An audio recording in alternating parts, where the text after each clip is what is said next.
Hi guys, paano ba mag-edit ng video na ganito? So yung kailangan lang natin ay gumawa lang tayo ng video na ganito. Pagkatapos picturean natin yung clouds.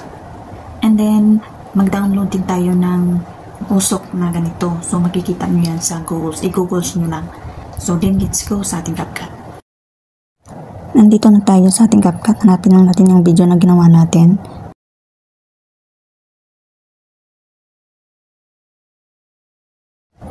Tapos i-check lang natin and then i-delete lang natin yung hindi na kailangan. Click natin ang overlay and then add overlay. Tapos i-add natin tong clouds na pinicturean natin kanina. Tapos i-drag lang natin, palaki lang natin ng ganito kalaki. Tapos i-tap natin at ilagay natin doon sa unahan. Tapos i-click natin itong clouds para mag-highlight.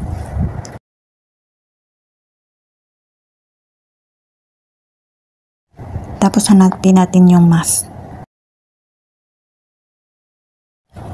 Tapos piliin natin to. Tapos i-adjust lang natin itong guhit sa gitna para mahati yung building. Pag okay na siya, hilain lang natin itong naka-highlight sa baba. Ipantay lang natin dito sa taas. Pag napantay na siya, punta tayo sa unahan and then i-click natin itong una. Tapos hanapin natin yung freeze.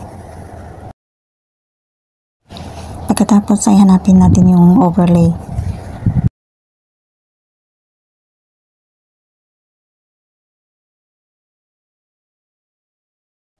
Pagkatapos ay hanapin natin yung remove PG. Tapos click natin tong brush. Tapos i-brush natin tong building sa taas na mag-check dito sa gilid.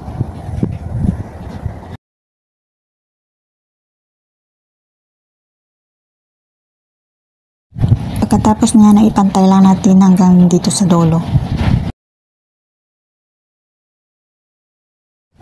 Tapos hanapin natin yung timing ng ating kamay kung saan babagsak yung building. Pag nasa timing na siya, lagyanan natin ng diamond. Pagkatapos ay iangat natin yung building pataas. Tapos pag nag-white na itong diamond, saka na natin ibaba ng dahan-dahan yung building.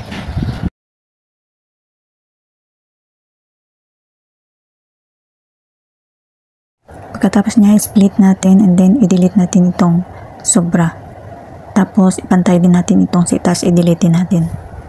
Tapos punta tayo sa unahan, tingnan natin yung result.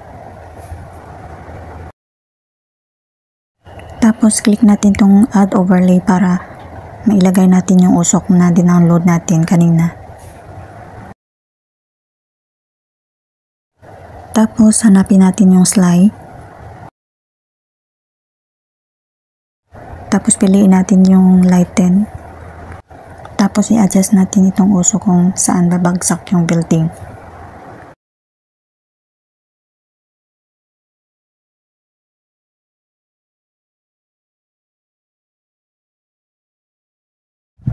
Pag okay na siya, tingnan natin doon sa unahan. So ito na yung result.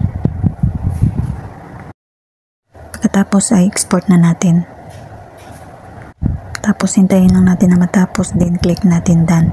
So ito na yung kalabasan.